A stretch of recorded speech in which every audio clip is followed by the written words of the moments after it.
Hey guys, today I'm interviewing Evan Thacker. He's a jolly and respectable man, but what lurks behind his carefully crafted cocoon? Is it all a facade, or is he truly just a popular presence with no hidden secrets? Hello, Evan. Hello, Louie. My first question is, we're going to dive right into the heart of this. How was your relationship with your father? I think I maintain a good relationship with my father. My parents are divorced. My father lives in London, as he has for the past 8 years. I lived there for 3 years, moved back here in 2018. And he comes, he visits. I went back to London for the first time in 5 years last summer. So yes, I think I may maintain a healthy and good relationship with my father. Does he have a British accent?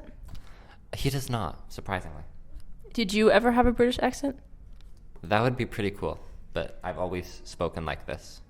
Did you get made fun of when you lived there for not having a British accent? I went to an international school, so most people did not have British accents. So, your father's clearly a businessman. So, just like following along on that, what does success mean to you? Success means many things. Of course, the first thing that comes to mind is financial success, which is very, very important. You can't really have success without financial success, but also it's deeper than that. Like success, to have a family, to have a good group of friends. There's more than just financial success, but the top level, of course, is financial success.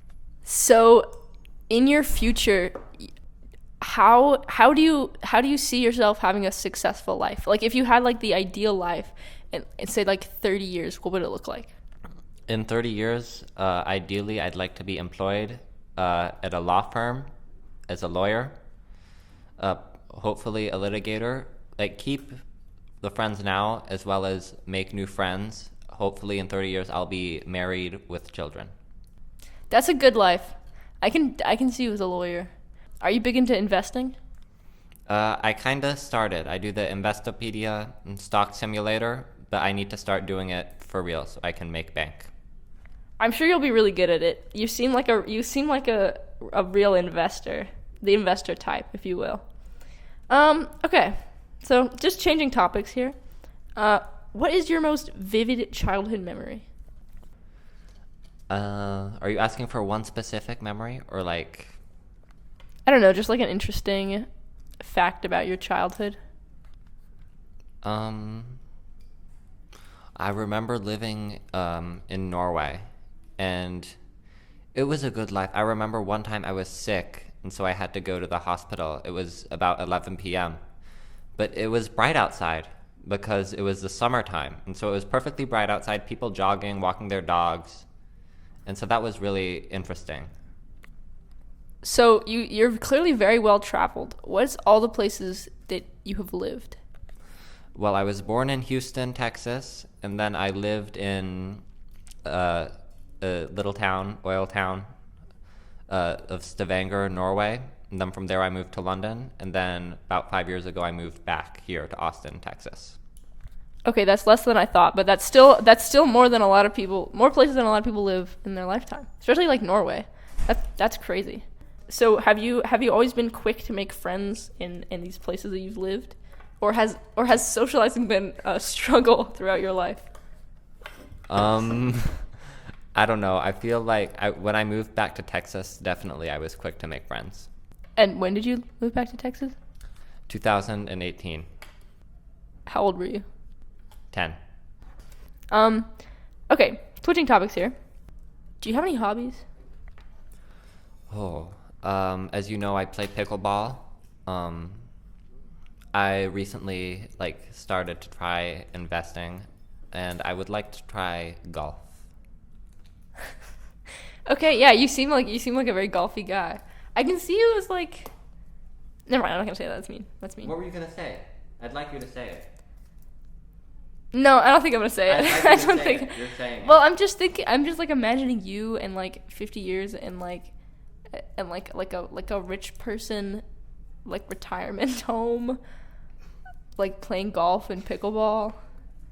I don't know. It's just like a very vivid image for me. Anyway. If you start doing old things when you're young, you never get that old. I think you should write a book. Anyway, okay, wait, moving on. Okay, picture this. School is over. It's like, it's a Friday, probably. You don't have anything happening after school. You don't have any homework. You're just going home to relax. What is the first thing you're gonna do to entertain yourself? Just at home? Am I tired? Was it a long week? You're feeling like you could do like whatever. Like honestly, like you just need to find a way to entertain yourself. Well, I live in Mueller, and it's a very walkable neighborhood. And so sometimes after a long week, and if I'm not too tired, because if I'm too tired, I just kind of crash on the couch. Let's be real. But no, I like to walk to Starbucks because it's nearby. It's very expensive, $8 for coffee, but it's good coffee. Yeah. So I like to do that. I like to walk. It's a good way to burn calories, exercise. And like I said, if it's a long week, then I'm not proud of it, but I'll sit on my couch, like crash, like watch the TV because it's a long week, I'm tired. We can all relate, no? Yeah, I can relate. I'm contemplating asking this question. Ask the question. Okay. I might edit it out. We'll see. I probably will. Okay. When people first meet you, they often make the assumption that you are not a straight person. How do you think this affects you? What are your thoughts on this? If you're approached by someone and they make this assumption about you? Well, I will say a lot of people tend to make that assumption. Like one time, am I allowed to say names? I'm gonna say names. Ariane, she was like, "Really? You're not gay?" No, I'm not gay. I don't know. I think it is my voice because I was editing out my last Youth Spin piece. I'm like, oh, who is that? Who is the gay man that is asking the questions? I'm like, oh, that's me. So I don't know. I don't know. Is it my hair? Do people think I just dress too well for them? I actually don't know what it is. I think it might be the voice. I think you're very like a well-groomed guy, and that's kind of rare. I would like to point out that every time, like a lot of people in my grade call me gay, but I get more girls than them than I have this year. Yeah, I think it's very interesting. It's the Aviator Nation. What's the what? I do wear Aviator Nation. Yeah, that's true. Yeah. That's definitely part of it. I think like once you get to know Evan, you stop making the assumption that you're welcome. You're welcome. Okay, back to a dark topic. What is the worst thing that could happen to you in your life right now? One of the most terrible things, probably the most terrible thing that can happen to people is loss.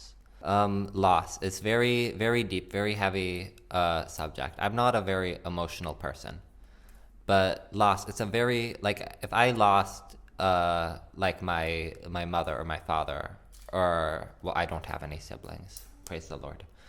Or like even friends, like losing someone is very difficult. And my grandmother, she is sick right now, and it's very difficult to think about. And so loss, I think that could be even like a different kind of loss, but losing your home, losing like friends, like not friends dying, just like losing friends. But of course, the first type of loss I was talking about is more serious. So I would say that is the worst thing that could happen to me at the moment.